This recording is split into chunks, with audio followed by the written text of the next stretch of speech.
Hey guys, I'm watching the little clover thing turn and wondering if we're gonna be live any second. So welcome, hi. I wanted to jump in, say happy Monday, new week, new you. I always try to jump in a couple times a week in this group because I like saying hi and a really quick hello to some new people that I know you jumped in the last couple weeks, and I just haven't had a chance to get a shout out to you. But if you're digesting this from the first time for the first time, really good tip. Someone just said. Uh, Last week they were like, you know what, it's kind of neat because I actually listened to the videos. So if you go to the video portion of the group, all the videos are there, and it's kind of like a podcast. So she's like, I just kind of treat it like a podcast. So when I'm running or I'm walking, I listen and I just hit the next one and the next one. It's just the messages is going in my ears. I'm like, that's actually really cool. So technically I have a podcast. There you go. If that's how you want to look at it. But today, what I'm coming to you with is the topic called make your seat count. Okay. When you're getting out there and getting a seat at the table, maybe you're not yet, but when you are, how do you make it count? This is speaking to those who have the opportunity, but you may not have taken advantage of yet, of being on the leading edge. That is what we're talking about today. That is what we talk about in the group is, are you out there on the leading edge of your message? Because we're not here to give you fancy messaging and marketing. Like, I think if there's some confusion there, it's not about, finding just that one thing that's going to make it all make sense. What we're speaking to in this very select group and a couple other select forums I have, to those people, it's all about making your seat count when you get to the table. So what does that even mean or look like? If you are getting opportunities right now where people have the chance to see you, hear you, digest what you're saying because they've chosen to be there. Now, a lot of the time, this means earned media coverage, guys. I don't mean they're sitting reading your emails and reading your Facebook posts. I mean people that have shown up for that venue or channel, and you are presented there as an expert. That is very different than people who are kind of forced to show up because they have to read your emails because you're in their inbox and they're just getting inundated with all your stuff. This is earned coverage, okay? Or earned placement. Let's just call it placement. So making your seat count on those opportunities means that you are at the leading edge of thought when you get those opportunities. And how do you not waste those opportunities when you get them? Now, this could be anything to do with thought leadership, such as someone has said yes and they want you to submit your own thought leadership piece on their published blog or site. Cool. That's something people need to show up for and show commitment to read. You've landed an interview on a very popular podcast. That's another opportunity through thought leadership. You've landed an event that you just, you only dreamed about, but now you're headlining, or you're doing a workshop, or you're leading the section that you wanted to lead. When you gather those opportunities, it's about leading with getting out on the leading edge of the thought. So sometimes it's so exciting in the beginning when you start landing this stuff that you think, woo, I'm at the table. Woo, look at me at the table. I'm with him, I'm with her, I'm with her, I'm with him, and I'm in there. Yes, and I want to say, yes, you celebrate that all over the place. But and what you have to do is make sure that what you are bringing to that opportunity, in essence, blows them away. Countless times I'm hearing podcasts, and you have too. You're tuning out. It sounds the same. I don't know. You haven't heard anything new. Yes, you landed the opportunity, but what is an opportunity wasted? This is a chance where people, as I said, are voluntarily showing up to hear and see what you have to say. It's not that it's in their face, like they have to read your Facebook post or your emails come in every day. That's not really the captured audience I mean. So when you're making your seat count, this is what it looks like. As experts, we need to constantly be thinking about, how will each opportunity make a shift? Okay, so here's the big takeaway. How is this going to opportunity make a shift? It's going to either make a shift for the audience. It's either going to make a shift in the outcome of that event, or the outcome. And the reason I'm going there is I've seen it happen where, depending on where we take the conversation, they're bringing in other experts, or they take a spontaneous Q&A. That takes a level of mastery. Don't worry about that yet. But you're literally changing the outcome of that interview scenario. It's amazing. Shift in the audience, like their thinking just goes, whoa, who is this? What did I just hear? And then shift in your business. Shifting your business is another shift when you get to the table, you can create. And these are why these opportunities are so lucrative, guys. It is not just marketing. But you won't be able to make that kind of impact with your standard marketing stuff or your standard stuff that you post on Facebook. Like it's really leading edge thinking that we're going for. So by this point, you've either dabbled in that world and thinking, okay, thought leadership, I'm stepping out more. I'm kind of getting it, or I think I have it, or maybe not. Maybe you're not getting the opportunities you want and the real opportunities are just over there, but like you're still timid about going for them because you're not sure you have the right language or tools. Or you're just standing there going, one day I'd love to be talking more and speaking more about what I have to share. In either case, you want to make sure that your seat counts.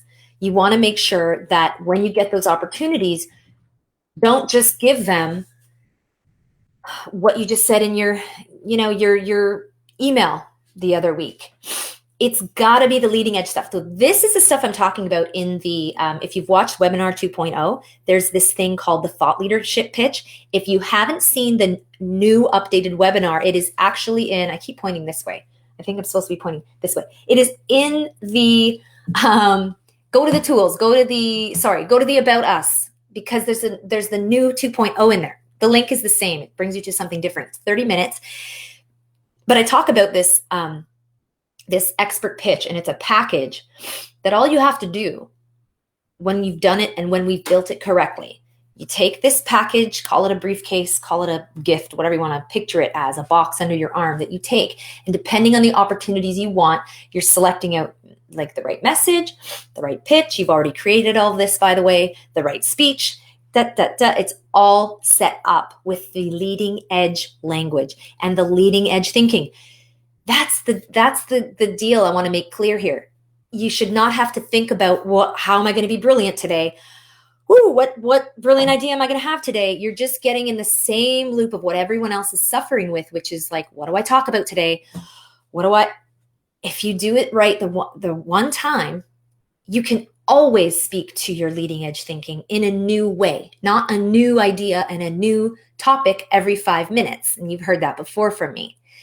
But this kind of when you get the seat at the table, this makes sure that you're really, really taking advantage of an opportunity. And I'm going to end on this note because there are some of you either that I'm working with or that are kind of on the edge or you're thinking about it.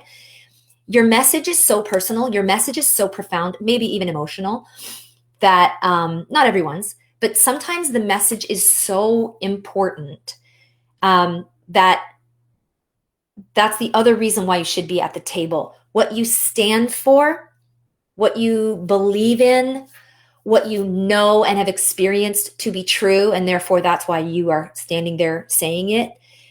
And basically what you are out here trying to do. You're not out there, you're not stepping into thought leadership to be an entrepreneur. That can't be the only reason. It's not the only reason. If it is, I'm going to direct you back to a really couple good videos I did last fall where I said there's the distinction between significance-driven and mission-driven. I want you to really watch that one. Significance-driven and mission-driven. Maybe look that up. Those are a couple I remember there was a week where I explored that, because if that is the only reason, if the recognition piece is the only reason, it stops there. Your success stops there. It won't grow any bigger. The idea won't get any bigger. It won't shift anybody or anything, because even if you're savvy in getting a couple of these opportunities, they're going to die away very quickly because it will become very apparent that there's nothing new here. There's nothing meaty here. So then what you find yourself doing is you're not taking advantage of what you're getting. You're just always looking for something new, and you're not deepening or bringing things to you the easy way. You're actually just go back to doing it the hard way. You're like, ooh, that worked. I just want to say the same message now everywhere else. But once you're on the edge of leading edge thinking, what happens is your audience, your world actually starts to open up in different ways. And that's why you won't believe it until it starts happening. But it's when people say, you really said something, let's connect. I have this thing I want you to, work on with me. This is path of least resistance. This is the path of your most joy, your most fun, your most alignment. You've heard that kind of speak before. I don't usually speak like this, but it's true. It's just exactly what's happening because you've figured out how to take those little opportunities, but making sure you're making shifts with each opportunity. I don't think there's any such thing as a small opportunity. All wins are big wins. They should be celebrated. When you land something, get in here, celebrate it, be happy about it, because it is your opportunity to shift something happening in that room. It's either to shift someone that's listening, it's to shift the way you get business in. I talk about that with clients all the time. It's also an opportunity to shift what's happening in the room with you, and the level at which you can, take advantage of that conversation. But it takes time and it takes practice. So I encourage you, bottom line, if you have never started getting these opportunities, there's a way to do it. Book a call if that excites you. And if your message is on your heart, you're like, I need to get this in the world because I know I'm the only one in the world that cares about it this much. That's a reason to book a call. But number two, if you're out there sort of kind of doing it, you're kind of sort of getting it, but you really want to take it to the next level and have everything aligning so that you'll only be doing the opportunities and getting the business that is fully aligned with your message, then we need to be having that other conversation. So I hope that made sense. This just came to me because of what someone said last week. And Monday is a great day to tackle these things and really start exploring. I know I challenge you a lot in these Facebook Lives, and hopefully you'll take advantage of what that one lady said, which was listen to these in a row. Listen to them from maybe go back and listen to all the videos I've done and turn it into your own podcast. Because it's not for nothing. And it's totally, used in many different ways. But if you notice, I'm not talking about 7,000 different things. There's always a new shift you can bring to the one thing you're really an expert at. And I know best how to do that. So I hope to hear from some of you. Welcome to anybody new who's joining us either live or on the replay. I'm always here for you. DM me. I'm always popping in and out of Facebook because I like keeping this group, and sometimes I devote more time to getting people in here. But I like the fact that it's only people in here who are on the same path, doing this really important work of thought leadership. And I'm happy to answer any questions you may have on that. Thanks, everybody. Have an amazing Monday. And I'm going to talk to you guys again real soon. Take care.